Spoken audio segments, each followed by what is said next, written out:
पानीवती जी,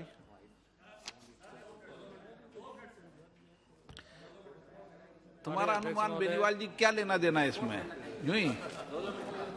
बोलना है, इसलिए बोलना है। हाँ। माननीय अध्यक्ष महोदय, आज त्रिपुरा के संबंध में संविधान अनुसूचित जनजाति संशोधन विधेयक 2022 पर चर्चा हुई है और इसमें हमारे सभी सदन के बहुत ही वरीय माननीय सदस्यों ने भाग लिया है। हमारे विभिन्न दलों के सांसदों के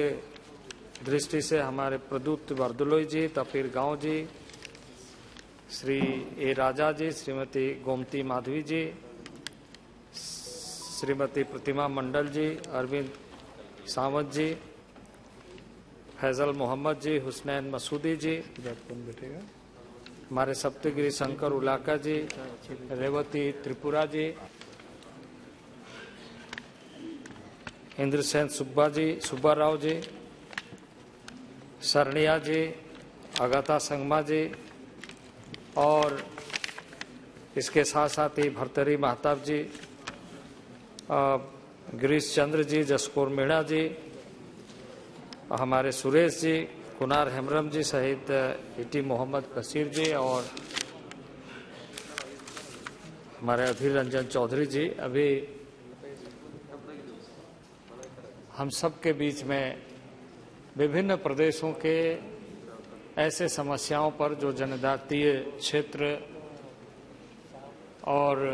जनजातीय समस्याओं से जुड़ी हुई, ये त्रिपुरा से संबंधित विधेयक जिसमें कुकी के सबकास्ट के रूप में डारलोंग कम्युनिटी को एक सबकास्ट के दृष्टि से संशोधन के लिए लाया गया है। ये ऑलरेडी ट्राइबल लिस्ट में है कुकी ट्राइब में, लेकिन ये शब्द नहीं होने के कारण उनको कई बार और उनके तरफ से भी कई बार यह विषय सामने आया है और इसके सारे औपचारिकताएं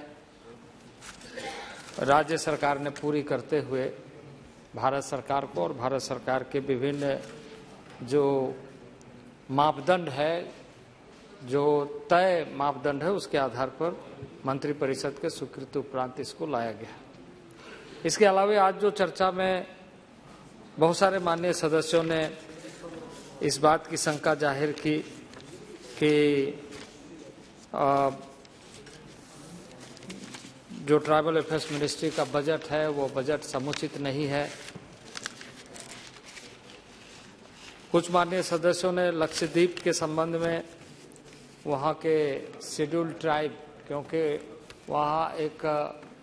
व्यवस्था है लक्षद्वीप की, उस व्यवस्था के तहत जो वहाँ के पेरेंट्स होते हैं, उसके जो बच्चे होते हैं आउटसाइड इंडिया या आउटसाइड लक्षद्वीप में होते हैं, तो उसकी बहुत सारी औपचारिकताएं निर्धारित की गई। ऐसे बहुत विषय इस सदन में अपने चर्चा के माध्यम से लाया गया। मैं सबसे पहले अध्यक्ष महोदय ये बताना चाहता हूं कि भारत सरकार जनजातीय विकास के लिए प्रतिबद्ध है और माननीय प्रधानमंत्री जी ने लगातार इस बात पर बल दिया है कि ट्राइबल एरिया का डेवलपमेंट किए बगैर हम देश को समुचित रूप से विकास के लिए जो सपना हम देख रहे हैं वो पूरा नहीं हो सकेगा और इसलिए हमें बहुत ज़्यादा जोर देना है, ध्यान देना है और विभिन्न जो पैरामीटर है मानव विकास सूचकांक का, उसको पूरा करना है। और इसी दृष्टि से आप यदि देखें तो लगातार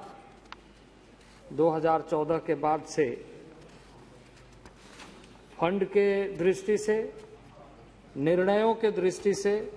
कार्यक्रमों के दृष्टि से और कार्यान्वयन के दृष्टि से लगातार राज्यों के साथ विभिन्न स्तरों पर कैसे कार्यक्रमों को सफल किया जाए, एक तरफ इसकी कोशिश हो रही है,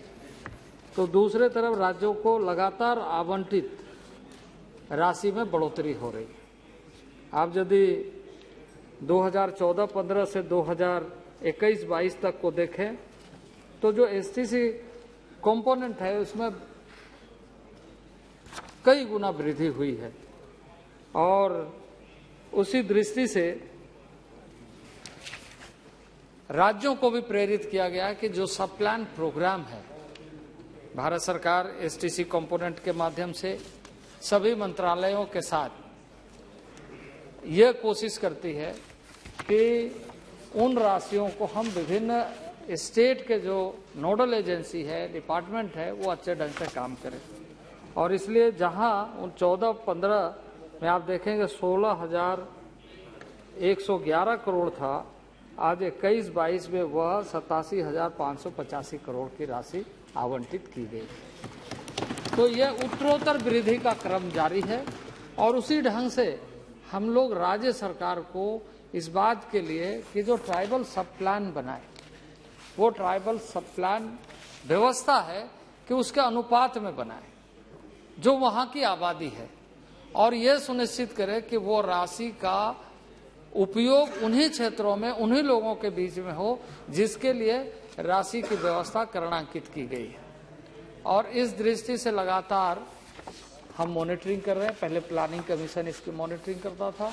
अब यह मंत्रालय कर रहा है, क्योंकि प्रधानमंत्री चाहते हैं और प्रधानमंत्री की इच्छा है, और प्रधानमंत्री उस लक्ष्य को निर्धारित करते हुए कार्य को आगे बढ़ाने का संकल्प को हमेशा दोहराते हैं कि जिससे हमारा आउटकम अच्छे ढंग से आए और जो मानव विकास सूचकांक का जो मूल उद्देश्य है वो पूरा हो, चाहे वो एजुकेशन में हो, चाहे वो हेल्थ में हो, चाहे वो एम्प्लॉयमेंट में हो, या अन्य विभिन्न कार्य योजना जो ग्राम्य। अभी एक माननीय सदस्य कह रहे थे कि वहाँ नेटवर्क का स्थिति अच्छी नहीं है और आप डेवलपमेंट प्रोग्राम की बात कर रहे हैं। मैं आपको इस सदन में बताना चाहता हूँ कि पिछले दिनों आईटी मिनिस्ट्री ने एक इनिशिएटिव लिया है, और उसकी सूची है हमारे पास में, कि एस्पिरेशनल डिस्ट्रिक्ट के माध्यम से एक नया कार्य योजना तैयार किया गया है, और उस कार्य योजना में यह सुनिश्चित करने के लिए कहा गया है कि सभी गांव में ब्रॉडबैंड और 4G कैसे पहुंचे, और लगभग 7,000 करोड़ की व्यवस्था उसके लिए अलग से की गई है एसटी कंपोनेंट के अंदर में। गांव को उसका अंत्योदय डेटा लिया गया कि किस गांव में किस चीज की कमी है और उसको कैसे पूरा किया जाए। इसी तरीके से इस अमृत महोत्सव जब हम मना रहे हैं, अमृत काल मना रहे हैं, तो हम लोगों ने एक कार्य योजना बनाया है आदि आदर्श ग्राम योजना का, जिसमें लक्ष्य रखा है कि जिस गांव को हम आदि आदर्श ग्राम के माध्यम से जो गैप्स है, और उन गांवों को हम लोगों ने इसमें सेलेक्ट किया है जिन गांवों की आबादी अधिक भी है और जहां गैप्स ज्यादा है, जहां सुविधाएं कम है, उसको हम सैचुरेटेड मोड में कैसे लेकर के आए कि उस गांव की सारी समस्याओं का समाधान करते हुए मानव प्रबंधन बेहतर ढंग से हो सके, और शिक्षा और स्वास्थ्य का गैप भी ना रहे, आधारभूत संरचनाओं का भी उसमें कमी न हो। तो इस तरीके से आदि आदर्श ग्राम योजना के माध्यम से इस अमृत काल में हम लोगों ने संकल्प लिया है कि 36,000 गाँव को हमने उसमें सम्मिलित करके इस बार 7,500 गांव के लिए हम लोगों ने राशि भी आवंटित कर दिया है कि उन गांवों को चयन करने के बाद राज्य सरकार के साथ मिलकर, क्योंकि भारत सरकार के विभिन्न मंत्रालयों के माध्यम से राशि आवंटित की जा रही है। रूरल डेवलपमेंट की कई योजनाएं हैं, जिसमें यदि किसी गांव में प्रधानमंत्री आवास की आवश्यकता है तो पूर्ण रूप से उस आदि आदर्श ग्राम योजना के तहत सारे गांव के जो भी पात्रता रखने वाले लोग हैं उसको पूर्ण रूप से प्रधानमंत्री आवास योजना मिलेगा, पूर्ण हो जाए, ताकि वहां का डिमांड खत्म हो। उसी तरीके से जल शक्ति मंत्रालय के माध्यम से यह सुनिश्चित किया जा रहा है कि वहां पेयजल की व्यवस्था, जो माननीय प्रधानमंत्री का संकल्प है हर घर नल का जल पहुंचे, उस योजना के माध्यम से हर घर को, क्योंकि अधिकतर ट्राइबल एरिया में जो बीमारियां होती है वो जल के कारण होती है। तो शुद्ध पेयजल लक्ष्य के साथ पहुंचाने का कार्य प्रारंभ किया गया है। तो इस तरीके से हेल्थ के अभी एक विषय आया था जिसमें हमने जिक्र भी किया कि जो ट्राइबल एरिया है वहाँ कुछ अनुवांशिक इस तरह की समस्या है जिसको लेकर प्रधानमंत्री स्वयं विभिन्न स्थानों में चर्चा भी किया है। सारे साइंटिस्टों से उन्होंने बातचीत किया है। ICMR के साथ हम लगातार संपर्क है। देश के हेमाटोलॉजिस्ट है उनके कॉन्फ्रेंस लगातार हम करते हैं, उन लोगों से बातचीत करते हैं। और ICMR को हमने इस बार हेल्थ मिनिस्ट्री के साथ मिल करके अलग से रिसर्च का राशि भी आवंटित किया है। इस तरीके से हेल्थ इश्यूज को कैसे एड्रेस किया जाए ये भारत सरकार की और ट्राइबल अफेयर्स मिनिस्ट्री की प्राथमिकता में से है। एजुकेशन में जहां आप देखेंगे, यदि आंकड़ों को आप देखेंगे तो आपको आश्चर्य होगा कि एकलव्य मॉडल स्कूल जब आप 2014 के आंकड़ों को देखेंगे और अभी का आंकड़ों को देखेंगे तो आपको स्वतः स्पष्ट होगा कि उसमें कितना गैप।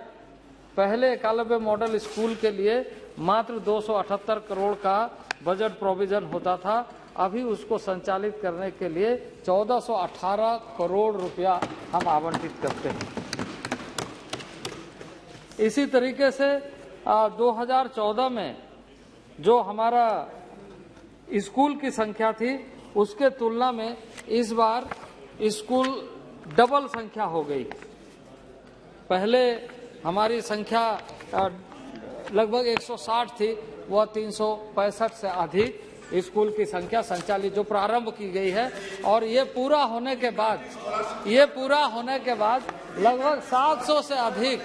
विद्यालय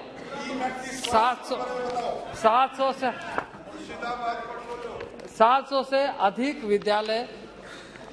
के लिए माननीय वित्त मंत्री ने लगभग 28,000 करोड़ की स्वीकृति दी है अगले 5 साल में उन स्कूलों को बनाने के लिए। इस तरीके से जो गैप्स है उसको जहां तक डेवलपमेंट प्रोग्राम, मैं सामूहिक तौर से इसलिए कह रहा हूं क्योंकि राज्यों के बहुत सारे ऐसे कम्युनिटी के बारे में लोगों ने चर्चा किया। वो एक रिसर्च का निर्बाध गति से चलने वाली एक प्रक्रिया है जिसमें राज्य की बड़ी जिम्मेदारी है, राज्यों की बड़ी जिम्मेदारी है। कुछ राज्यों से प्राप्त हुए, कुछ राज्यों से प्राप्त नहीं हुए, उसको विभिन्न स्तरों पर देखा जा रहा है और उसके जो भी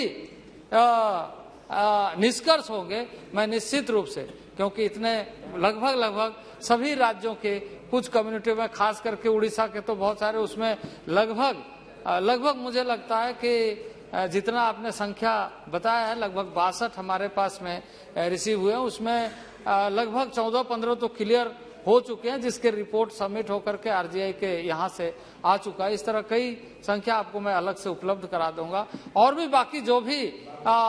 सदस्यों ने इस विषय को उठाया है उन सारे विषयों पर सरकार संवेदनशील होकर के ये देख रही है कि जो विषय, जो मानक, अध्यक्ष महोदय 1962 से 67 के बीच में इस विषय पर एक कमेटी बनी थी। उस कमेटी का नाम था लोकूर कमेटी। लोकूर कमेटी ने, क्योंकि यह विषय जब बहुत ज्यादा चर्चा में आई तो उस समय में इस चर्चा के दौरान एक लोकूर कमेटी बनाई गई जिसमें एक मानक तय किया गया कि ट्राइबल कैरेक्टर इनहेरिट करने वाले लोगों के पहचान कैसे की जाए। और उसी आधार पर सभी tribal research institute state level पे उसका रिसर्च राज्य सरकार कराती है और राज्य सरकार कराने के बाद उसको केंद्र को भेज दिया। केंद्र में आने के बाद में इस विषय को ट्राइबल अफेयर मिनिस्ट्री RGI के साथ कंसल्ट करती है, RGI के पास भेजती है और RGI के माध्यम से यह मामला फिर